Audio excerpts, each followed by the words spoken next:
Strengthening Faith 43. In a long narration found in Jami' at-Tirmidhi, number 2616, the Holy Prophet Muhammad, peace and blessings be upon him, described some important deeds which Muslims must strive to perform. The Holy Prophet, peace and blessings be upon him, described fasting as a shield. In another narration found in Sunan ibn Majah, number 1639, he explains this further by advising that fasting is a shield against fire, just like a shield protects a person in a fight. This could mean that fasting is a protection against the fire of difficulties one faces in this world, and the fire of hell they will encounter in the next.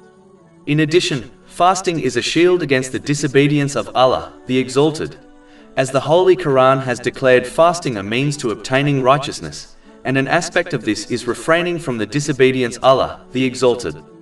Chapter 2 Al-Baqarah, verse 183.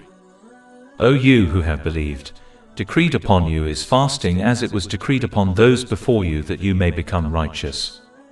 But it is important to note, fasting acts as a shield as long as one does not damage their fast through evil speech or actions.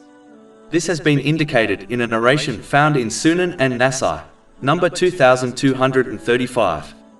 It is why the Holy Prophet Muhammad, peace and blessings be upon him, has warned the fasting person not to behave indecently or quarrel with others in a narration found in Sahih Bukhari, number 1894. The Holy Prophet Muhammad, peace and blessings be upon him, has warned in a narration found in Jami' at-Tirmidhi, number 707, that Allah, the Exalted, does not desire one to leave their food and drink if they fail to abstain from foul speech and actions. This behavior clearly contradicts the aim of fasting. In reality, a fast should affect every organ of one's body, not just their stomach, by safeguarding them from sins. A Muslim should therefore fulfill all the etiquettes and conditions of a fast by fulfilling their duties and abstaining from sins, so that they can implement this behavior all year round, even when they are not fasting. This is a real fast which leads to piety, and a protection from the difficulties of this world and the fire of hell in the next.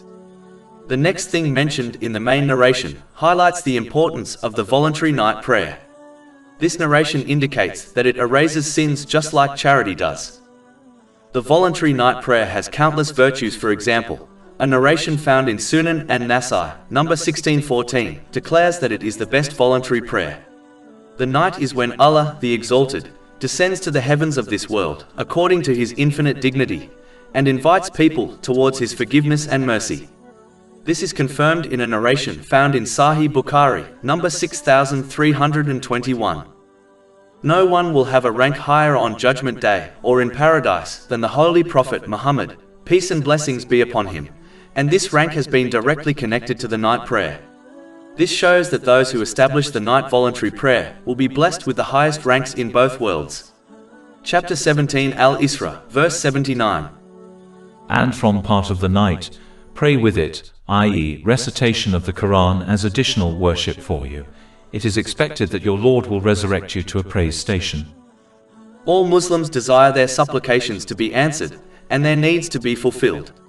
Therefore, they should strive to offer the voluntary night prayer as the Holy Prophet Muhammad, peace and blessings be upon him, has advised in a narration found in Sahih Muslim, number 1770, that there is a special hour in every night when good supplications are always answered.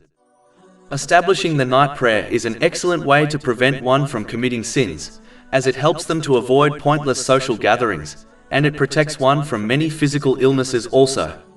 This has been advised in a narration found in Jami' at-Tirmidhi, number 3549. One should prepare for the night prayer by not overeating or drinking, especially before bed, as it induces laziness. One should not unnecessarily tire themselves during the day. A short nap during the day can help with this. Finally, one should strive to obey Allah, the Exalted, by fulfilling His commands, refraining from His prohibitions, and by facing destiny with patience according to the traditions of the Holy Prophet Muhammad, peace and blessings be upon him, as the obedient find it easier to offer the voluntary night prayer. Another thing mentioned in the main narration under discussion is that the central pillar of Islam is establishing the obligatory prayers. Establishing the obligatory prayers means to fulfill all its etiquettes and conditions correctly, such as offering them on time. It is the most important obligatory duty on each Muslim, and without it, success in this world or the next is virtually unobtainable. This has been made clear in many verses and narrations of the Holy Prophet Muhammad, peace and blessings be upon him, such as the one found in Jami' at-Tirmidhi, number 2618. It clearly warns that establishing the prayers separates belief from disbelief. Those who fail to establish the prayers are at risk of leaving this world without their faith, which is the greatest loss. As Allah, the Exalted, does not burden a person beyond their limits, no Muslim has an excuse for not establishing their prayers. Chapter 2 Al-Baqarah, verse 286. Allah does not charge a soul except with that within its capacity. Failing to establish the obligatory prayers while claiming to try one's best contradicts this truth. And there is no doubt that the Holy Quran is the truth. As the obligatory prayers are the central pillar of Islam, it indicates that if one fails to establish them, their house of Islam will collapse, irrespective of what other good deeds they do. The obligatory prayers cannot be replaced by any other deed or internal belief. In fact, the obligatory prayers are the most important practical proof of one's internal belief. Without this practical proof, one is unlikely to obtain success in this world or the next. Chapter 20 Taha, verse 14. Establish prayer for my remembrance. And chapter 20 Taha, verses 124 to 126. And whoever turns away from my remembrance, indeed he will have a depressed, i.e. difficult life, and we will gather, i.e. raise him on the day of resurrection blind. He will say, My Lord, why have you raised me blind while I was once seeing?